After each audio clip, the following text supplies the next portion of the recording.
Hey, what's up, people? It's the monster here again, and I think I'm going to give another My Thoughts video on on a new, well, I wouldn't say it's new, but it's a cartoon series I've been watching recently, and that is Batman Brave and the Bold.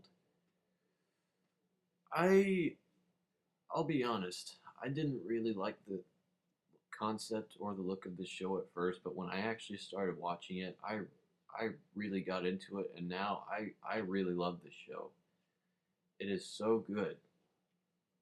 It's and that's kind of weird because me, I sort of prefer a darker, more serious Batman, about to the extent of the 70s comics and the 90s animated series. That's about as dark as I want Batman to be, which is fairly dark but not overly dark like, say, the live action Chris Nolan movies. As good as those movies are, I think Batman needs to be put on a leash in those movies because wow, that fucking that Crowley's Chainsmoker voice really doesn't work. God damn. How the hell does Christian Bale do that? Yeah, but anyways, I prefer a darker Batman, but I'm not but I don't hate a campier, more light-hearted Batman. I enjoy watching the 60s Adam West TV show, and I also enjoy watching this show.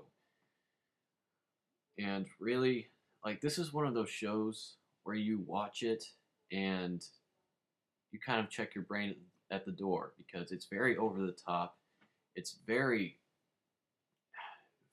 cheesy, very corny, but that's why it's so good.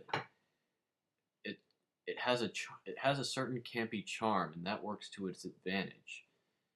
It's got the same sort of vintage adventure quality that that a lot of the early Saturday morning cartoons has.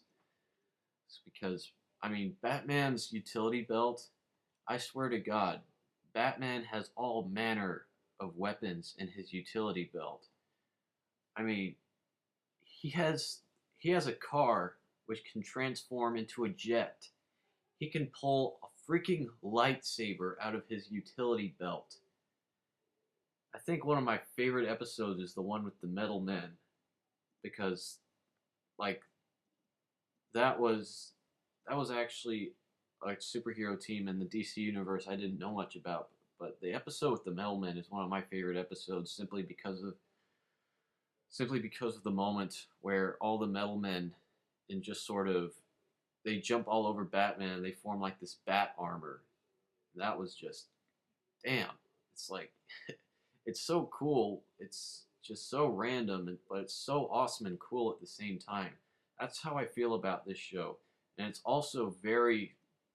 They bring in a lot of really obscure DC characters. Like some of them I've heard of, such as Green Arrow, Red Tornado, Blue Beetle, Aquaman. Well, those are the ones in this picture, but you know they they bring in the Justice Society. You know, characters like Hourman, Wildcat, Hawkman. You know, of course, Black Canary. Uh, what else? You know, that actually reminds me. When I was watching an episode, and I, I told my friend, "Man, Wildcat sounds a lot like Arlie Ermy." When I actually, when I actually looked it up on the internet, I found out that no joke, Arlie Ermy does the voice of Wildcat, and I just said, "Wow!" I just slapped myself on the head at that moment. I think the voice acting is incredibly good.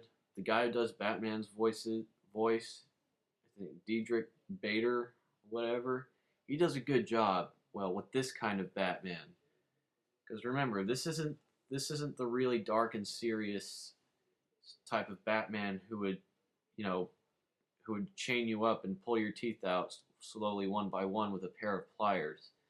No, this is the type of Batman who you would see eating a piece of apple pie with some American housewife if after beating up some thugs and thwarting a bank robbery. This is a very light-hearted Batman, but that's why I like it. I love it so much. I'm not biased towards a more light-hearted, kid-friendly depiction of Batman at all. And that's why this show entertains me so much. That's the thing. Even I have yet to watch an episode of the show that I have not been entertained by. I think that's one thing that most cartoons are just lacking. This show, it doesn't take itself too seriously. It really doesn't. It's only serious when it needs to be. Example, there's oh, you know what? I think my favorite episode of this entire show, it's not an episode that deals with a supervillain or anything. It's an episode where Batman confronts the man who killed his parents. It's such a great episode where the Spectre and the Phantom Stranger are basically bargaining with each other, deciding whether or not Bruce Batman will actually murder Joe Chill, whether he'll actually kill him. And of course, Batman is taken back in time and he fights alongside his own dad, Thomas Wayne, who's actually wearing a costume very reminiscent of Bob Kane's original Batman drawing. I thought that was a really cool moment.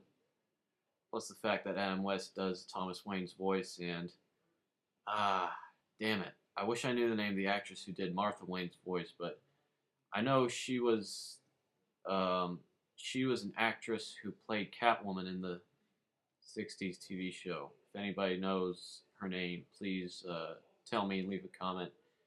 Right, but man, that episode, it was really dark.